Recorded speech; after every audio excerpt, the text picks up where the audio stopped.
Assalamualaikum warahmatullahi wabarakatuh. Innal hamdalillah nahmaduhu ta'ala wa nasta'inuhu wa nastaghfiruh wa na'udzu billahi min shururi anfusina wa min sayyiati a'malina may yahdihillahu fala mudilla lahu wa may yudlilhu fala hadiya lahu. Wa asyhadu an la ilaha illallah wahdahu la syarika lah wa asyhadu anna Muhammadan 'abduhu wa rasuluhu wa la nabiyya ba'dah. Qala Allah subhanahu wa ta'ala fi kitabihil karim yarfa'illahu alladhina amanu minkum walladhina utul ilma darajat. Wa qala Nabi sallallahu alaihi wasallam man yuridillahu bi khairan yufaqihu fid din. Ikhwati fillah rahimana wa rahimakumullah. Pembuatan video ini berdasarkan pemenuhan tugas ujian akhir semester mata kuliah Psikologi Pembelajaran Pendidikan Agama Islam yang diampu oleh dosen kita Dr. Zulkifli Ahmad MPD Hafidhullah Ta'ala. Adapun tema kali ini yaitu adalah motivasi menuntut ilmu dalam perspektif psikologi dan pendidikan Islam. Kita akan membahasnya satu persatu. Yang pertama itu tentang motivasi dalam psikologi pendidikan. Dalam psikologi pendidikan, motivasi adalah kekuatan internal yang mendorong seseorang untuk belajar, bertahan, dan mencapai tujuan akademiknya. Adapun motivasi itu sendiri dibagi menjadi dua. Yang pertama ada motivasi intrinsik, yaitu adalah dorongan dari dalam diri. Misalnya keinginan memahami, rasa ingin tahu, atau kepuasan batin. Yang kedua, itu ada motivasi ekstrinsik, yaitu adalah dorongan dari luar, seperti pujian dari seorang guru, pujian dari teman, pujian dari orang tua, kemudian nilai yang membuat dia semangat, kemudian beasiswa yang bikin terpacu dia untuk menuntut ilmu, kemudian atau sebuah penghargaan sosial agar semangat dia semakin tumbuh setiap waktunya. Adapun di dalam Islam kita tentunya memiliki motivasi yang sangat banyak. Salah satunya adalah dalil-dalil dari Al-Quranul Karim dan hadis-hadis Nabi Sallallahu Alaihi Wasallam. Sangat banyak dalil, baik dari Al-Quran ataupun dari Sunnah Nabi kita Muhammad Sallallahu Alaihi Wasallam.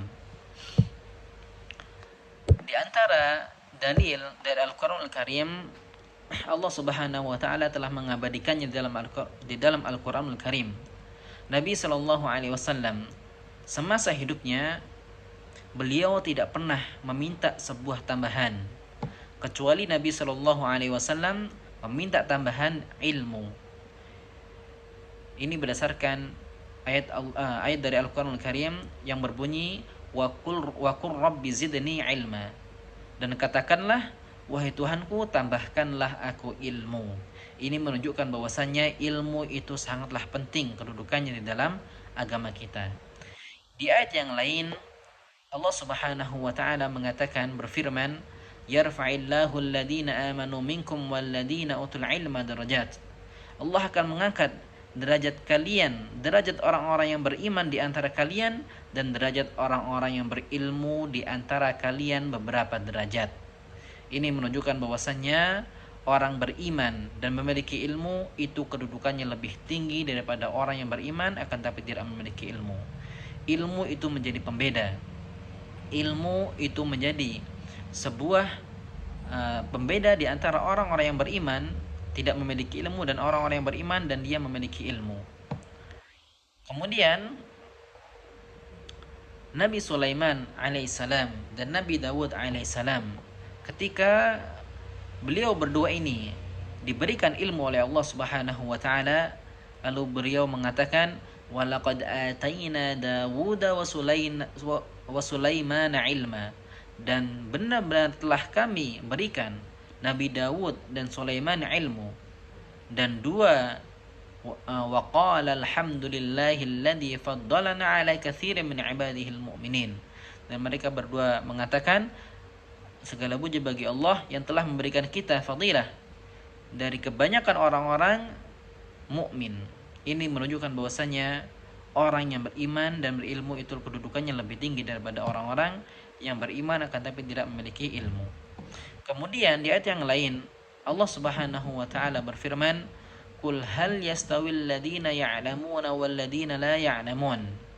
Adakah sama orang-orang yang mana mereka memiliki ilmu dan orang-orang yang mereka tidak memiliki ilmu? Ini di dalam Al-Quranul Karim dinamakan dengan istifham inkari.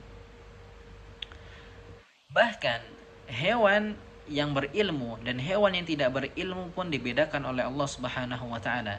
Kita sebagai seorang muslim, ketika kita memiliki 2 ekor anjing, kemudian 1 ekor anjing ini diajarkan untuk memburu dan 1 ekor anjing lainnya tidak diajarkan untuk memburu.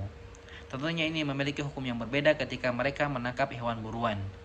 Dan anjing yang kita ajarkan untuk menangkap hewan buruan, maka hewan buruan tersebut boleh kita makan.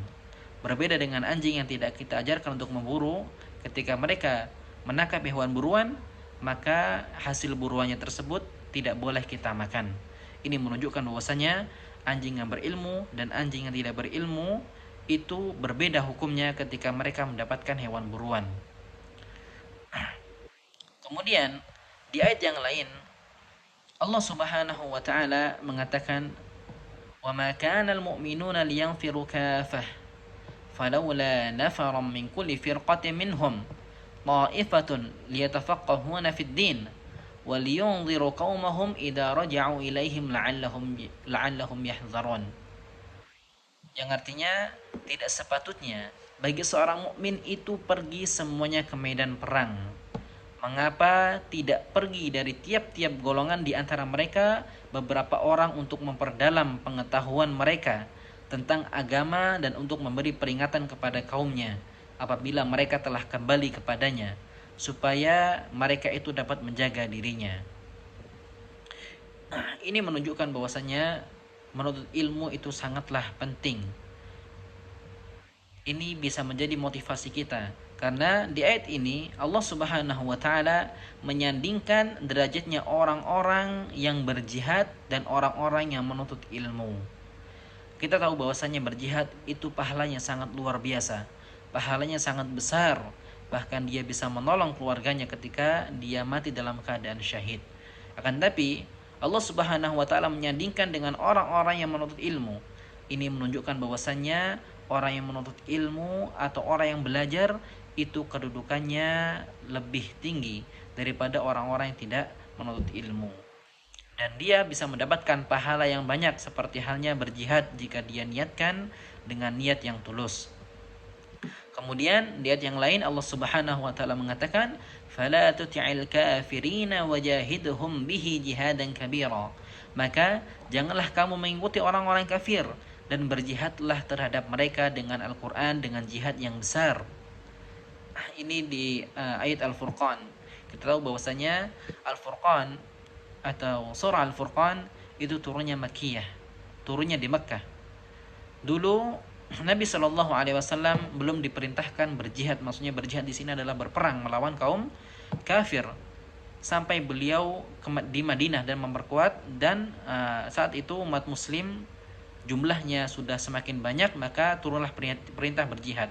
Akan tapi Al-Furqan atau surah Al-Furqan ini turunnya Makkiyah, dan Allah Subhanahu wa taala maksudnya jihad dan kabira dengan jihad yang besar, yaitu dengan jihad dengan ilmu. Jadi dengan ilmu kita juga bisa berjihad di jalan Allah Subhanahu wa taala. Kemudian di dalam hadis Nabi sallallahu alaihi wasallam mengatakan, "Man yuridillahu bihi khairan yufaqihu fid din." Barang siapa yang Allah kehendaki untuk menjadi faqih atau Allah kehendaki kebaikan, maka Allah akan faqihkan di dalam agamanya.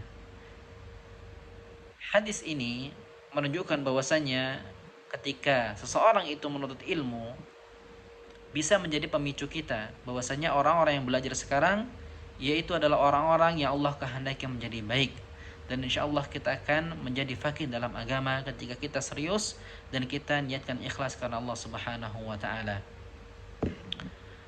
Kemudian di hadis yang lain Nabi sallallahu alaihi wasallam mengatakan, "Man salaka tariqan yatlubu fihi ilman salakallahu bihi tariqan ilal jannah."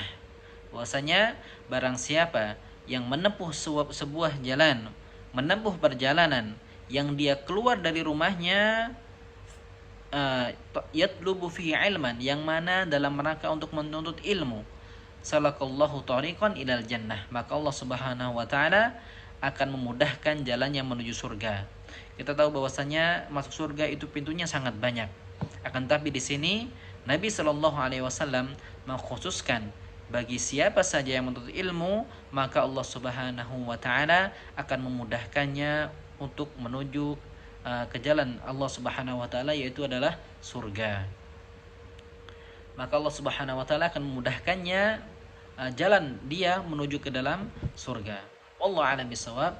Naktafi bihadzal qadar. Subhanakallahumma hamdik asyhadu an la ilaha illa anta nastaghfiruka wa natubu ilaih. Wassalamualaikum warahmatullahi wabarakatuh. Wa jazakumullahu khairan. Wallahu a'lam bishawab.